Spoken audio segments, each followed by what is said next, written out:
Do you know what is strange? A 7-second ringtone from 2012 can emotionally affect a grown adult more than the things that is happening in the current life. One old cartoon song, one school farewell video, and one old festival photo. Just one random smell from childhood. And suddenly, something inside the chest feels heavy, like emotionally pulled towards somewhere else. Nostalgia is one of the strangest things the human brain does. Because logically, many of those old phases were not even perfect. Like school had stress, families had problems, people felt lonely. Many childhood days were ordinary while we were just living them. But years later, the brain remembers those same moments with softness. Why? I think humans misunderstand nostalgia completely. People think nostalgia means missing the past, but many times we are not missing the past itself.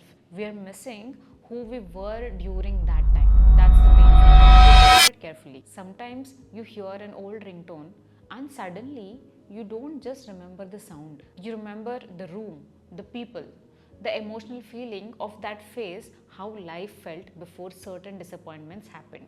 And one smell can do this. There is actually a psychology behind this.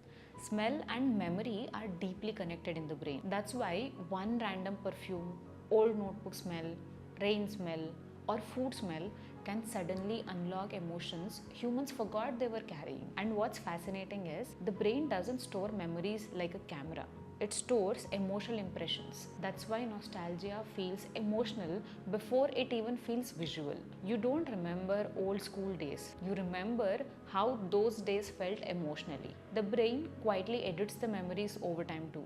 It softens certain pain, highlights certain emotions, compresses an entire phase of life into an emotional feeling. That's why old memories often feel warmer than they actually were in that real time. Not because humans are lying to themselves, because the brain emotionally romanticizes distance. Have you noticed this?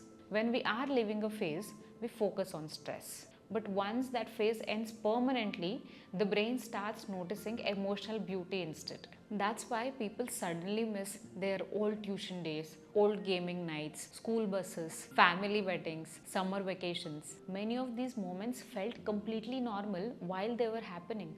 Nobody sitting in a classroom thought, one day I'll emotionally miss the ceiling fan, this noise, this stupid bench, these people. But now, those same ordinary moments feel priceless emotionally. Why? Because nostalgia is not only about memory, it is about that time. More specifically, it is about realizing time never asks permission before changing everything. Friends drift apart, parents grow older, festivals feel very different. Family gatherings become smaller, people stop calling, some people disappear permanently.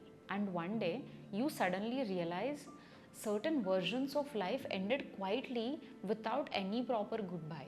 That's why nostalgia hurts. Not because the past was perfect, because humans emotionally struggle with irreversible things. Especially when they realize, at that time, I didn't know these were the last few times. The last childhood Diwali that truly felt magical. The last evening everybody sat together naturally. The last time school friends were all in one place before adulthood scattered everyone.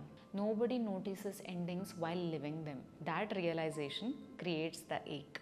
This is why emotionally tired adults become deeply attached to nostalgic content online. Old cartoons, old cricket matches, old advertisements, old songs, old internet culture. For a few moments, the nervous system feels transported back to a version of life that felt emotionally lighter.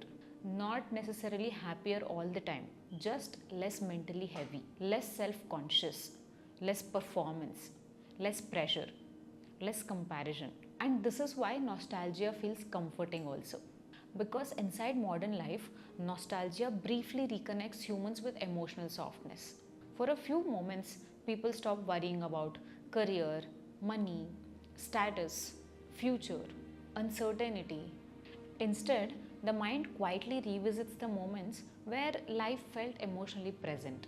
This is why nostalgia can become addictive, because many people are not only revisiting old memories, they are revisiting emotional versions of themselves that no longer exist in the same way. The more adulthood changes people, the more emotionally valuable those older versions starts feeling. And maybe that's the real reason nostalgia hurts and heals at the same time. Because when humans revisit the past, they are not only meeting the old memories, sometimes they are briefly meeting the forgotten parts of themselves.